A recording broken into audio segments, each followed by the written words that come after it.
just had a pretty big story wrap in the Flash with Flash War. Yeah. Can we talk about that ending?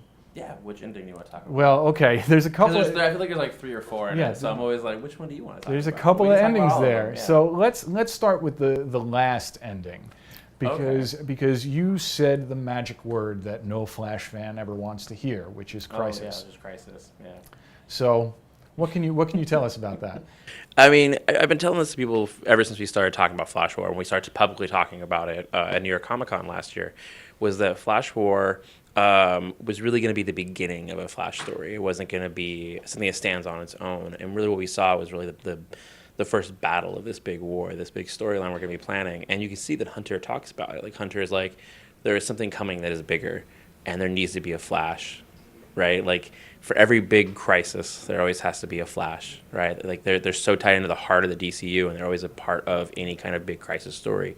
And Hunter warns them. He says it throughout the story where he's like, there's something coming that's bigger, and I don't think you guys are ready for it. Like, we need a Flash that is ready. That's part of his motivation. And so you see that thing that he's talking about is that last page, is the idea of there is a crisis coming.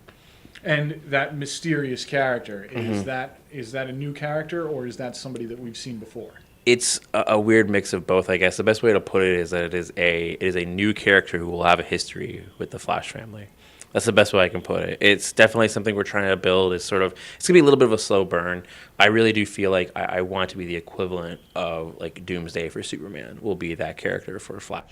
Okay, and before that ending, there was the other ending. There was the other ending, yes. which sees the return of Bart Allen to the DC Universe. Yeah. So I feel Bart is kind of trickier for everything because, we've already established that there are rules that speedsters have to follow in order to return to this reality, correct? So what was it that allowed Bart to return here? Well, I think with Bart, Bart was a character, the original Bart Allen who we brought back, he had died, or we saw him get absorbed into the Speed Force back during Flashpoint. He had his own it was a Kid Flash miniseries. At the end of that, he became a White Lantern, as a parallel reverse from the Black Flash. He became a White Flash. I said White Lantern, but White Flash. So he became this White Flash, and he helped Barry make his way back, and then he was absorbed into the Speed Force. We didn't really know what happened to him or where he was, and if you go and you look at what was going on with Wally, that Wally would have been trapped in the Speed Force for all of New 52, and then he was able to find his way back and find his lightning rod. Impulse, Bart Allen, was also lost in that. He was lost on the other side of that. And part of the reason why I wanted to tell the story the way we did is that, like, at the end of that story, both Barry and Wally lose at the end, right? Like, they both lost the war. Hunter's the one that won. But I wanted it to be this thing of, like, Hunter thought he was manipulating them and getting what he wanted, but he accidentally released Bart at the same time. And because Wally was able to, like, in this moment have this family with him and Barry and recognize and remember. Because here's the thing. If you go back and you look, part of the reason why Wally wasn't able to come back was because no one remembered him. And once Barry remembered him, he was able to pull him through. But the thing is, there was nobody to remember Bart. But that energy has been building, right, with Iris and Wally. And when you get to that story, that moment where he is able to remember his family, that energy is able to bring Bart through. And that's how Bart makes it through on that last page. And then Bart's going to have an adventure that we're going to show. He's not going to be in the Flash book for a little bit. We'll eventually get there. I don't know the exact issue number, but we'll eventually get there. But that's essentially how he was able to make his way through, is because of Wally being able to remember the idea of the Flash family as a whole. And then we'll see some of that stuff play out over a while in the Flash book. But it's really a big part of the future of the DCU is some of the stuff that we're building here. You've actually, for a guy writing the Flash, you take your time with these characters because Wally was, the kind of the kickoff of Rebirth, but then you kept Wally away for a while in the main book, and now he's here, and it seems like he's taking more of a prominent role. How do you balance this? I mean, because you're very slowly bringing in these other members of the Flash family. Yeah, it's definitely part of the challenge. With Wally, I wanted Wally in the book from the beginning. Here's the thing: you can't just say I want. you have to have a story, a plan, an idea to how it can work. You just can't be like, I want Wally in the book, give it to me. Like, that isn't how it works. Same with Bart. Like, I couldn't just go, I want Bart in the book, give it to me. I had to come up with an idea and a story and a way to execute this. And so with Wally, I was able to get Wally in occasionally. And once we knew we were going to do Flash War and we knew what the story was and we had to seed it, it was easier to get him in the book on a regular basis. That's why we started having him during the Grodd storyline. So we could build that tension between him and Barry that would build. It can be tough to balance it out. I mean, with right now, Wally's going to leave the book in issue 51 that comes out next week. In that, you're going to see what happened to him after Flash War, and it'll be teased. It won't be teased. We're straight out telling you what's happening in 51, where he's going, and what other book he'll be in.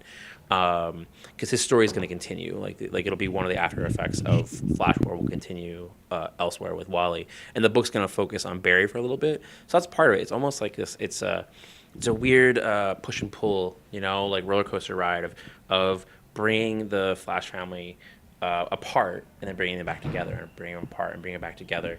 And that's the thing that we try and do, and that's how we're able to sort of create that balance of making sure that there's always a story reason for them to be around each other. It isn't just like they're just always around each other for no reason. There's always like a big story reason for them to all be with each other. Bringing Bart in, like I said, Bart's not going to be in the book a little bit, so I don't have to worry about that as much right now. But honestly, it's one of my favorite things about comic books, and particularly superhero comic books. I always love team-ups, and I always like the character interactions. Like, I like when Superman is around Batman. I like when Hal's around Barry. I like when these characters that I love are bouncing off each other, and now I was able to do that with Barry and Wally, and so eventually being able to have Barry and Bart, or Wally and Bart, it's a lot of fun to be able to write those interactions. So it can be a challenge at times, but I like the challenge. So there's really only one member now of that classic Flash family that I feel is missing, and that's Jay. And so we saw Jay briefly back during the Button. The Button, yeah. So with everything kind of happening the way that it is now, and everything kind of building towards this crisis, whatever it may be, when are we going to see Jay again? I mean, that's tough. That's a tough question to ask.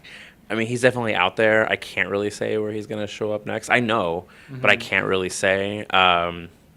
Sooner than later, that's the most thing I can tell you. But I like Jay a lot. I was really glad we got to write him for that one moment. I felt like it was definitely heartbreaking. I remember when it was so funny because like we came up with the story and that idea and that thing was going to happen. I was like, okay, it'll be a surprise. It was almost 1 year to the day from Wally returning. So we knew that Wally returned in DC Rebirth in May of 2016, and then a year later, in May of 2017, we were going to give you a taste of Jay and then take him away, just to kind of remind you that this is not going to be an easy battle to get all this stuff back and to kind of tell this story. And I remember thinking, like, oh man, this is going to be so heartbreaking. Like, I love Jay too. I'm really glad I get to write him for this scene, but he's going to show up and then we're gonna yank him back. And but I was like, it's all right, it'll be a nice surprise, it'll be okay. And then he was on the cover. And I was like, oh no, like everyone's going to think he's coming back in this issue. So it was definitely heartbreaking to sort of tease that. But at the same time, I know the bigger plans for all this stuff, and I know the stuff that we're building and planning. And I think it'll all be worth it in the end. I think people will really be happy with everything that by the end of all this really big DCU story we're telling. It was worth it for that cover, though. That cover is awesome. Yeah, man. Jay Fabok is an amazing artist. I really like working with him a lot. He actually, going a little tangent, he was my my second job at DC. He drew, and I actually wrote his first job. So it was his first gig and my second gig. We worked together. And then years later, we got to do Justice League Suicide Squad #1 together, which was like a big event for both of us. It was both of our first event books. So it was cool that, like, I think that was like 6 years later, something like that. We had maybe 5 years later, we were able to come back together and do something like that. It was great. So I seem to remember hearing when Rebirth first launched that everybody needed a 2-year plan on their books. And we've just passed the 2-year mark with you on Flash. Was Flash War always your end game? Or yes your and initial, no. So your initial finish line, maybe I should say. Bits and pieces of it was. I had this story that I had wanted to do. Like, we knew there was a certain map planned out. There were bits and pieces of the story that I had wanted to do, and we had talked about it 2 years ago. We just weren't sure where it was going to fall and how. Again, what's the story exactly, right? The end of my 2-year plan was the Grodd stuff. That was the end of my 2-year plan. So that's part of why I tell people where I'm like, my 2-year plan ends at the end of the Grodd stuff. Flash War is the beginning of the next chapter of what I'm doing. That's why it's like, I know when we talk about this stuff, I'm always like, it was never the end game for those 2 years was never supposed to be Flash War. The end game of the 2 years was supposed to be the Grodd storyline, which is called Perfect Storm. But then we saw this opportunity to do Flash War right after, and we were like, oh, this is perfect. Let's do this. And all these bits and pieces of stories that I wanted to do, I was able to find a home and build out to do this, this big Flash War story. Get to Barry versus Wally, which had never been done. Well, great. Well, thank you so much for your time. Yeah, thank you.